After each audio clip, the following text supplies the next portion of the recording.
So everybody deals with fear, but when you're going through cancer, and then on top of it, your chemo and drugs mess with your emotions, your mind, kind of your basic overall stability, the fear can kind of rage out of control.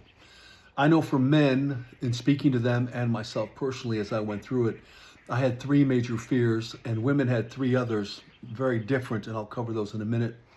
But men, first of all, you realize that you kind of see yourself as the provider, financially and in so many other ways. And all of a sudden, you start to panic like, will I be able to be here for my family, take care of my family, provide for my family? And it can overwhelm you at times. I know many times you can't even go to work. It's just physically impossible with sickness and nausea and all of the other side effects. It can really double down and cause you to question everything in your life. The second thing is there's just a basic vulnerability as far as understanding that you can't protect your family.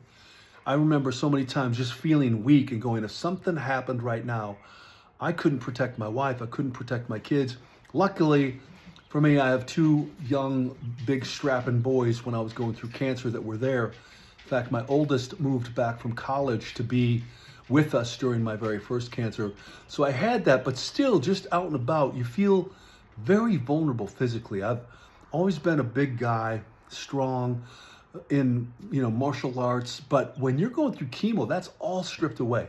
I'd lost 100 pounds, walking around at 185 pounds and feeling like someone could come up and just bing, just knock me over. And the third fear, which can compound in many different ways, is you begin to realize, especially if you're going through chemo, that you can no longer be intimate with your wife. Certain things you cannot perform, you cannot do. I know through all of my chemo, I was not able to be intimate with my wife because you couldn't swap body fluids, whether they were through kissing or through other acts of intimacy. And you can't, even if you could, you can't. You just can't function, you can't perform. This fear can grow way out of proportion because then you start to have anxiety and panic. Will I ever be able to perform? Will she leave me for someone who can perform? And the fears just compound. So that's for men. I had to look up women's fears because I didn't want to guess. But for women, it's a whole different thing. First, women fear that they won't be able to take care of their family. They're primarily the caregivers, right? How men are protectors, women are caregivers.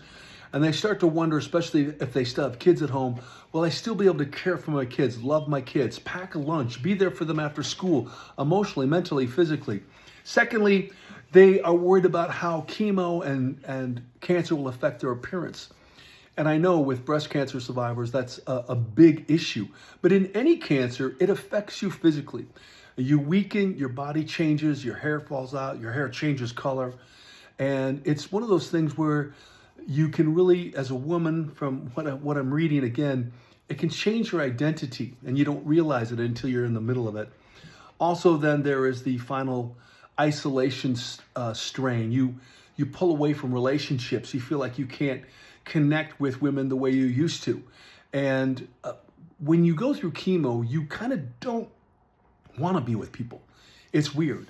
And when people want to be around you and comfort you and be there for you, you kind of just like, stay away. So how do we deal with these fears? It's going to sound odd, but in a lot of research, they tell you to just accept them, to receive them, to feel them, to speak them out loud, to say, yes, this is a fear.